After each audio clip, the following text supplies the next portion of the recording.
Growing up in our house, it was clear who held the spotlight: Nathan, my older brother by 5 years. He was the golden boy, literally and figuratively. He had the best of everything, the latest clothes, the newest gadgets, while I made do with hand-me-downs and second-hand toys. Nathan was undeniably handsome, a trait that had our parents, especially Mom, beaming with pride. I swear, Nathan could be a model if he didn't have his heart set on business. Mom would gush to her friends over coffee, while I sat in the corner, a book my only company.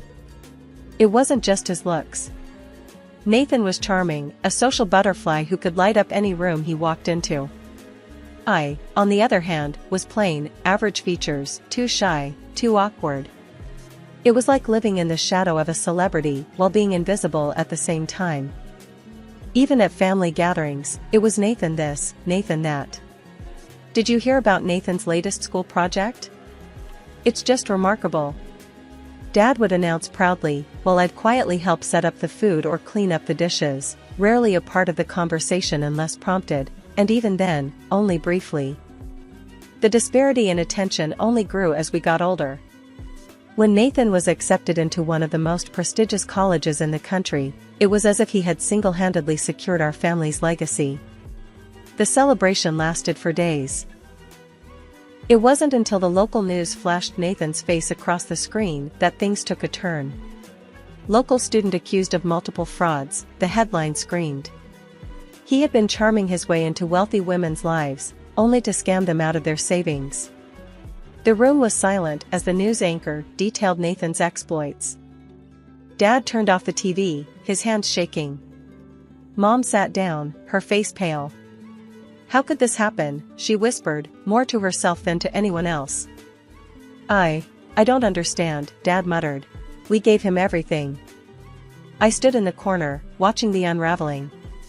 It was the first time I'd seen them doubt their golden boy. The next day, we gathered in the living room, a family meeting that felt more like a crisis summit. Nathan, of course, wasn't there, he was in custody. "Claire," Dad started, his voice heavy. "Your mother and we've been thinking." Mom nodded, taking over with a tremble in her voice. "We were so focused on your brother, we didn't see. We're so sorry." Their apologies hung in the air, thick and unexpected. I sat, unsure of how to respond. I'd spent years in Nathan's shadow, never quite resenting him, but never feeling enough either. "We want to make it right," Dad said. "We've decided to use some of our savings for your college, Claire. It's your turn now." I was taken aback. College? I'd given up on that dream, figuring I'd find a job and move out as soon as I could. "Really? Are you sure?" "Yes," Mom said firmly. "It's your time to shine." The weeks that followed were a blur. I enrolled in college to study accounting, something solid and reliable, opposite of Nathan's erratic charm. My parents attended my orientation, something they'd never done with Nathan, too confident in his ability to navigate anything. At the orientation, Mom squeezed my hand. "You're going to do great," she said, a little too enthusiastically. I smiled, squeezing back. "Thanks, Mom. I'll try my best." College life was a balancing act. I juggled classes with a part-time job at the campus library, where I shelved books and helped students find resources. One of my coworkers, Jenna, a chatty history major, quickly noticed my reserved nature. "Hey, Claire, you always bolt out of here as soon as your shift ends. "Want to grab coffee sometime?" Jenna asked one evening as we were closing up. "I'd like that," I said, surprised by my own willingness to connect.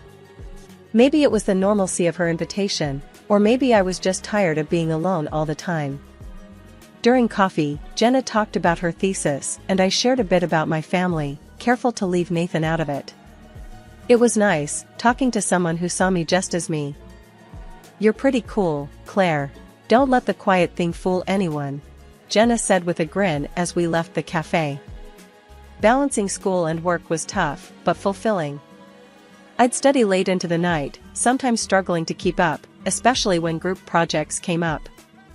I found that I could lead a team well, something I'd never have discovered if not for my new environment.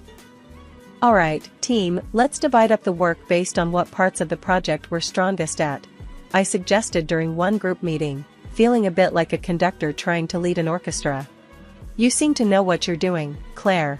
I'm glad you're our group leader, one of my classmates, Mark, commented. His words boosted my confidence more than he could know. Each day was a learning curve, filled with small victories and setbacks. I learned not just about accounting, but about who I was beyond my family's expectations, or lack thereof. I learned that I was competent, that I could make friends and influence people, and that I was more than just the quiet girl from a troubled family. As the semesters passed, I continued to excel academically, and eventually, graduation day arrived. Walking across that stage to receive my diploma, I felt a surge of pride. I had done it, on my own terms, without the overshadowing success of my brother. After graduation, I landed a job at a private accounting firm. It was everything I had hoped for, challenging, engaging, and it offered me a sense of independence I had craved for so long. I moved into a small rented apartment, not far from work, and began the adult part of my life with enthusiasm. Every paycheck was a step toward my goal, saving enough for a down payment on my own place. The evening had settled into a quiet routine when my phone rang, slicing through the silence of my small apartment. I glanced at the screen, Mom's name lit up. My heart sank a little, calls this late were unusual. Mom? What's up? It's late, I said, trying to keep my voice light, but the tremor in hers cut straight through me. Claire, it's your dad, he had a heart attack. He's gone, Claire. He's gone. She stuttered out between sobs, each word heavy and suffocating. I felt the phone slip slightly as my grip loosened in shock. What? How? Mom, are you okay? Where are you? My questions tumbled out, frantic and overlapping. I'm at home. The paramedics, they just left.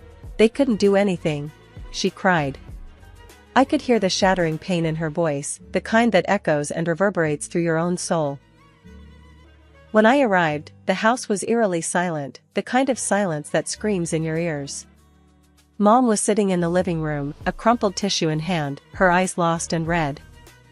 I rushed to her, kneeling in front of her, taking her hands in mine. Mom, I'm so sorry, I whispered, my own voice breaking as the reality set in. She just nodded, pulling me into a tight hug. He was fine this morning, Claire. We were planning to visit the market this weekend, she murmured into my shoulder, her voice muffled by grief. The days that followed were a whirlwind of funeral arrangements and relatives pouring in to offer their condolences. Did you get a hold of Nathan? I asked one afternoon as we sifted through old photographs of Dad to display at the service. Yes, I did, Mom replied, her voice flat, her hands pausing over a picture of Dad holding a much younger Nathan on his shoulders.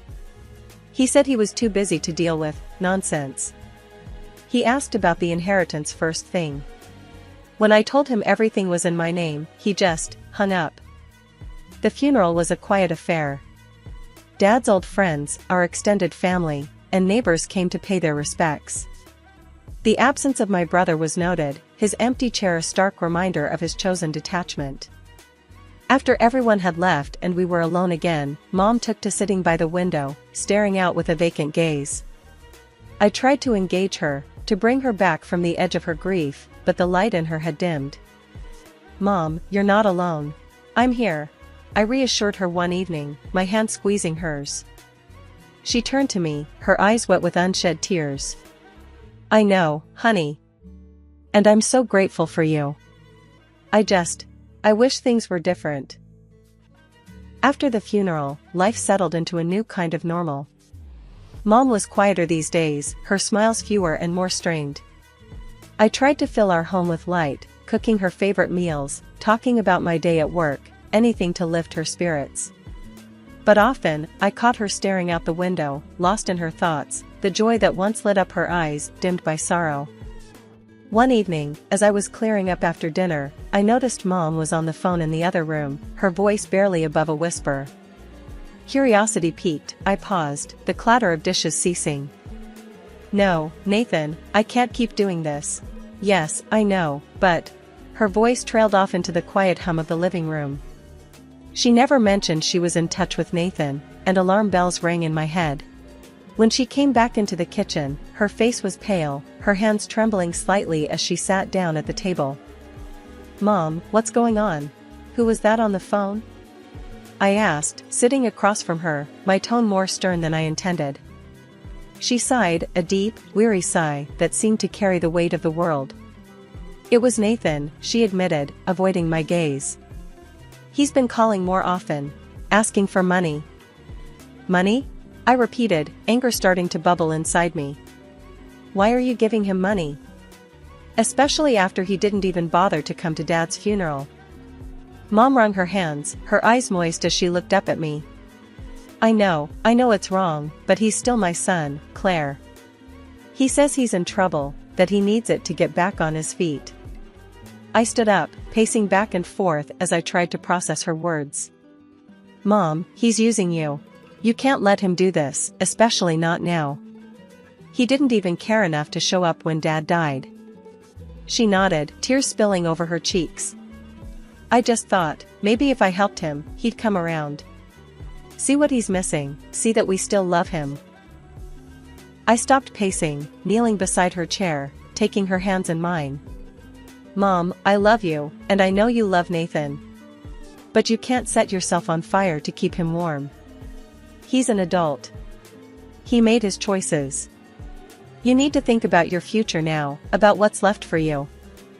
The next day, when Nathan called again, I was with Mom, standing by her side for moral support. She put him on speaker, and her voice was firmer this time, more resolute. "Nathan, I can't send you money anymore. You need to find another way to sort out whatever mess you're in," she declared, a slight tremor in her voice but her resolve clear. There was a pause, and he scoffed, and I could almost see his sneer through the phone.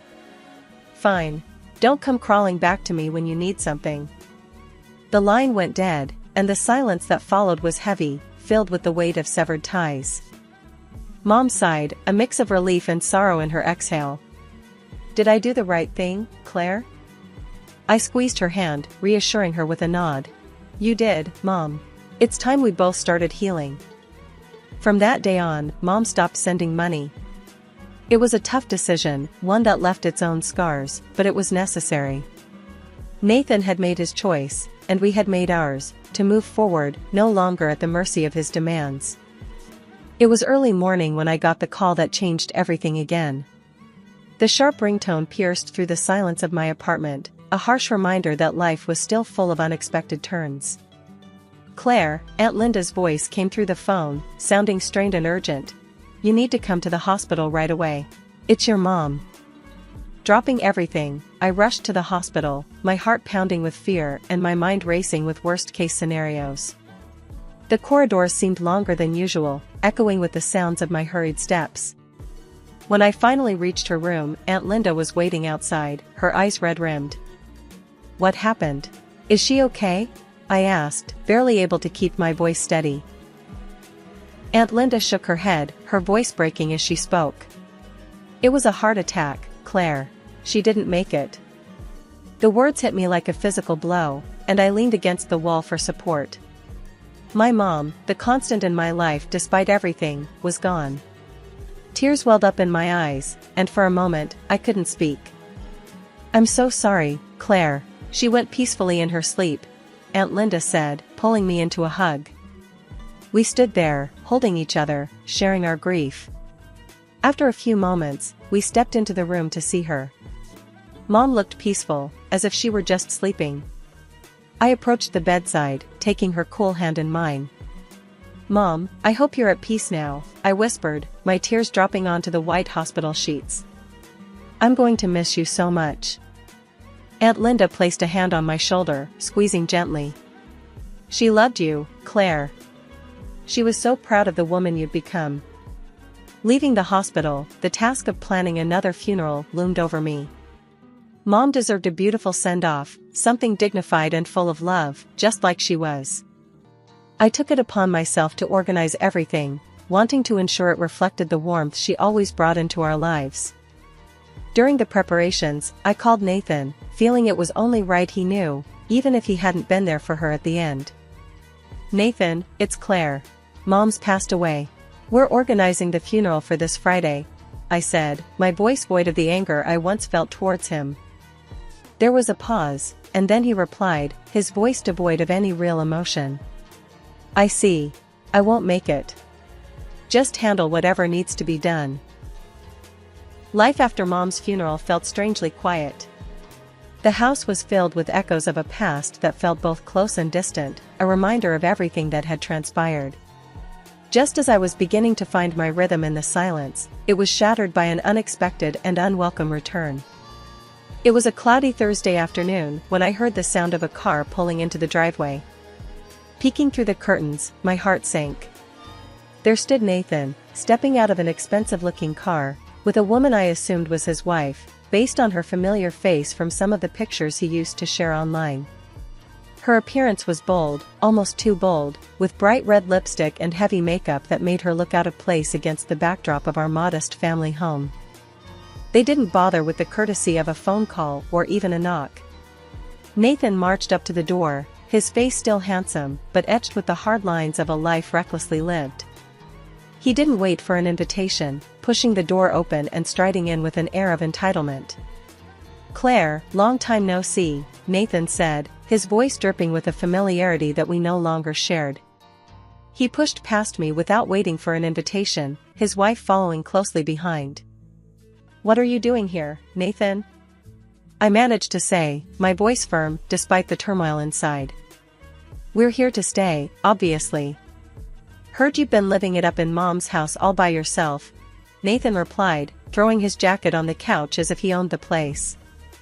His wife smirked, scanning the room like she was appraising the property. "Nice place. We'll take good care of it, don't worry." I felt a flash of anger. "This is still Mom's house, and you can't just come back and claim it like nothing happened. You didn't even come to her funeral, Nathan. You have no right to be here."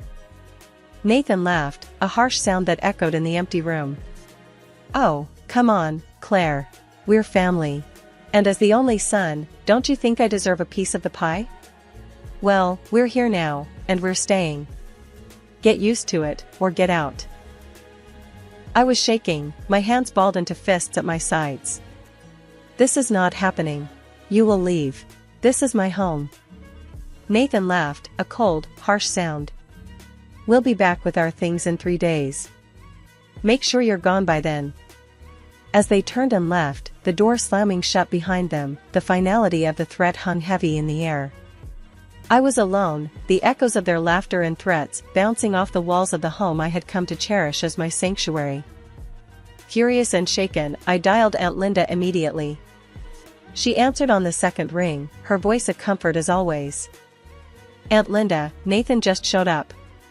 He's trying to kick me out of the house. He said he and his wife are moving in," I managed to say, my voice tight with emotion.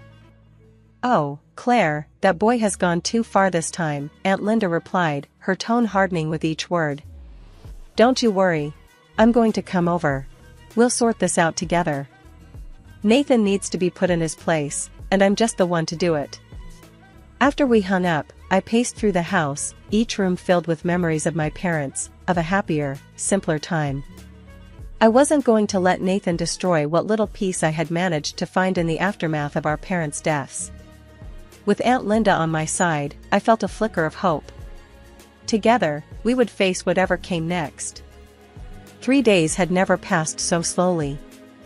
As the sun rose on the third day, the tension in the air was palpable.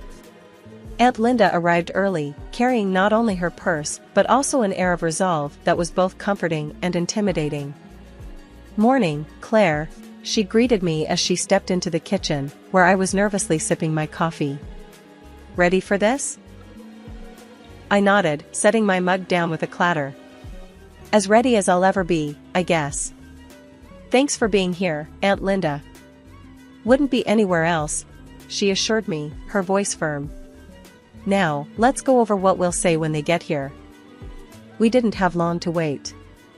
Before long, the sound of a car engine broke the quiet morning. Through the window, I saw Nathan and his wife pull into the driveway. My heart started pounding, but Aunt Linda's calm demeanor helped steady me. They didn't bother knocking. Nathan opened the door and strode in as if he owned the place, his wife trailing behind him, her smirk more pronounced than ever. "Claire, get out. We're here to take what's rightfully ours," he barked, his wife nodding in agreement behind him. Aunt Linda stepped forward from where she had been standing just out of sight. "Nathan, you should be ashamed. After all your sister and your late mother have been through, you show up now, making demands?" Nathan sneered. "Save it, Aunt Linda. We know there's no will. Claire, move out. This place is ours now." That's when Aunt Linda, with a calmness that belied the tension in the air, waved an envelope in front of Nathan. "Actually, your mother did leave a will. And I, as her appointed executor, have it right here." Nathan's eyes widened as Aunt Linda held out the envelope. In a swift move, he grabbed it, tearing it to pieces. His wife laughed, a sound that echoed off the walls mockingly. "There, no will, no proof. This house is ours now," Nathan declared triumphantly. Aunt Linda just chuckled, the sound making Nathan's smile falter. "You think that was the original?" "Oh, Nathan, that was just a copy. The real will is safe with the notary." She reached into her bag and pulled out another document, unfolding it with deliberate slowness. "Here's what your mother really wanted," Aunt Linda said, her voice steady and clear. She began to read aloud. "To my daughter, Claire, I leave the family home and a sum of $150,000, for she has shown the strength and compassion of character that represents our family's legacy. To my son, Nathan, I leave our family Bible, in the hopes that he will find guidance to overcome his vices and find a path to redemption." The words hung heavy in the air. Nathan's face went from red to pale, his earlier confidence deflating like a punctured balloon. "This isn't fair. You can't do this to me. I deserve half of that money, Claire," Nathan shouted, his voice echoing with desperation. "You deserve what Mom decided to give you," I replied, my voice firm despite the shaking of my hands. "And if you don't leave now, I will call the police." Nathan looked at his wife, then back at Aunt Linda and me. His wife pulled at his arm, muttering something under her breath. After a moment that stretched out painfully, they turned and stalked back to their car. The morning after Nathan left for good, I stood in the quiet of the house, the early light casting gentle patterns across the floor. The house felt different today, like a weight had been lifted, a place just for me now, full of potential and promise for the future. I made my way to the kitchen, where Aunt Linda was already making coffee. The aroma filled the space, comforting and familiar. "Morning, Claire. How'd you sleep?" Aunt Linda asked, handing me a mug. "Better than I have in weeks," I admitted, taking a cautious sip. "It feels like I can finally breathe again." She smiled, pulling out a chair at the table. "It's your fresh start, right here. What are you planning to do first?" I joined her at the table, my mind buzzing with ideas. "I think I'm going to start by redecorating a bit. Make this place more me. And then, I might even start looking into what it takes to start my own accounting firm. It's been a dream for a while." "That sounds wonderful, Claire," Aunt Linda said, her eyes twinkling with pride. "You've got such a good head on your shoulders. I've no doubt you'll make it happen." Later that day, I walked through each room, imagining the changes I'd make. In the midst of my planning, the doorbell rang. At the door stood my neighbor, Mrs. Thompson. "Claire, dear, I heard about your mother. I'm so sorry for your loss. And I heard your brother was trying to cause some trouble," she added, a hint of concern in her tone. I nodded, not wanting to spread the family drama too far. "Yes, but it's settled now. I'm just looking forward to some peace. Well, if you need help with anything, my son is always around. He's good with repairs, and he's cheap too," she offered with a chuckle. "Thanks, I might take you up on that. I'm planning some changes around here," I said, grateful for her support. The next few weeks were a flurry of activity. Painting, moving furniture, and even a few repairs courtesy of Mrs. Thompson's son, who turned out to be as handy as promised. Each brushstroke and each new piece of decor transformed the house into a reflection of my personality, something I had longed for without even realizing. One evening, sitting in my newly arranged living room, the changes weren't just physical. I felt changed too, more confident, more grounded. The house no longer felt like a battleground of family conflicts, but a sanctuary of my aspirations.